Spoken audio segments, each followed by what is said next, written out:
si Teacher Novi. Karong adlaw, atong katunon ang mahitungod sa letter R o letrang R. Ang letter R o letrang R adunay sounds o tingog nga R. Usbon nako.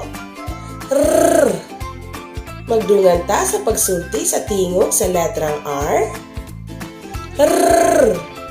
Usbon nato. R. Kamu na usab. Maayo. Ug mao kini ang mga butang o mga hulagway nga nagsugod sa letrang R nga may tingog nga R.